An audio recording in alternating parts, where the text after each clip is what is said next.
வணக்கம் நண்பர்களே. இந்த வீடியோல நம்ம என்ன பார்க்க போறோம்னா, தென்காசி தொகுதியை சேர்ந்த நாம் தமிழர் கட்சி வேட்பாளர் இசை மதிவாணன் அவர்களுக்கு திமுகவை சேர்ந்தவர் ஒருத்தர் பாத்தீங்கன்னா கொலை மிரட்டல் விட்டுருக்காரு. எதனால விட்டுருக்காரு அப்படிங்கறத இந்த வீடியோல நம்ம பார்க்கலாம். தென்காசி மாவட்டம் சங்கரன் கோவில் தொகுதிக்குட்பட்ட சாயமலையில பாத்தீங்கன்னா கிரானைட் கல்குவாரி அமைய உள்ள பகுதியை கள ஆய்வு செய்ய பாத்தீங்கன்னா நாம் தமிழர் கட்சி வேட்பாளரும் தொண்டர்களும் அங்க போய் கள ஆய்வு பண்ண போயிருக்காங்க. போன இடத்துல பாத்தீங்கன்னா திமுகவை சேர்ந்த கிளை செயலாளர் பாத்தீங்கன்னா கொலை மிரட்டல் விட்டுருக்காரு. நீங்க எதுக்கு இங்க வரலாம் அப்படின்னு சொல்லிட்டு பகிரங்க கொலை மிரட்டல் விட்டுருக்காரு. அதுக்கு என்ன காரணம் பாத்தீங்கன்னா நாம் தமிழர் கட்சியும் சரி இசை மதிவாணன் அவர்களும் சரி இயற்கைக்கும் மலை காடுகளை பாதுகாக்கணும் அப்படிங்கிறது நாம் தமிழர் கட்சியோட கொள்கையாவே இருந்து வந்துகிட்டு இருக்கு. அதே நேரத்துல அதுக்காக பாத்தீங்கன்னா கன்னியாகுமரியிலும் சரி தமிழகத்தில் உள்ள பல இடங்கள்லயும் சரி நாம் தமிழர் கட்சி மலைகளையும் காக்கிறதுக்காக எல்லா வேலையும் செஞ்சு வந்துகிட்டு இருக்காங்க. இந்த நேரத்துல கள ஆய்வு செய்ய போன இடத்துல இதே மாதிரி ஒரு சம்பவம் நடந்திருக்கிறது. ஒரு மிகப்பெரிய பரபரப்பை ஏற்படுத்தி இருக்கு. அதற்கான காரணங்களையும் அந்த வீடியோக்களை நீங்களே பாருங்க.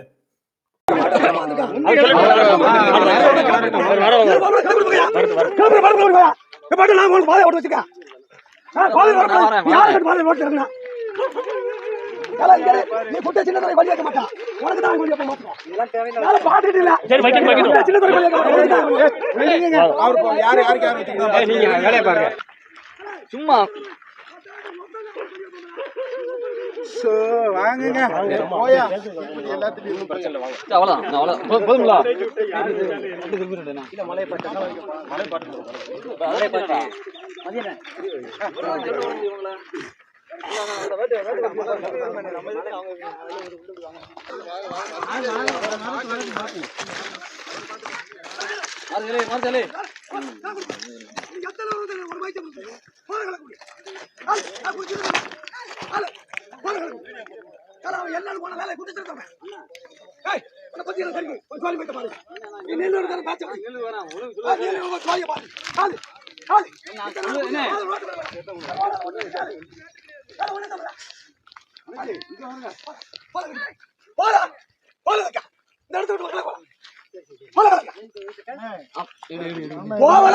இப்போ பல்ல உடைச்சு போலாம்.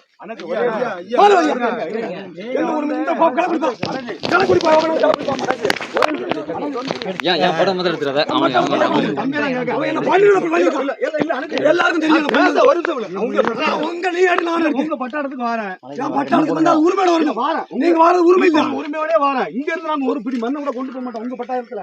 இதை என்னத்தை பார்க்க வரையா? இந்த மலை என்ன இருக்குது உங்க இடத்துக்கு நான் வந்து என்ன நீங்க தப்பு பண்ணல, நீங்க எதுவும் தப்பு பண்ணீங்களா? என்ன கோலம் பண்ணி தப்பு பண்ணி தாரை அடிக்கல. நீங்க தாரை அடிச்சது நாங்க பார்த்தா தப்பு.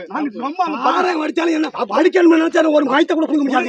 நீங்க தப்பு பண்ணல, எந்த கொம்பை வந்தாலும் பண்ண முடியாது. தப்பு பண்ணல நாங்க சும்மா இருங்க எடுத்து ஏன்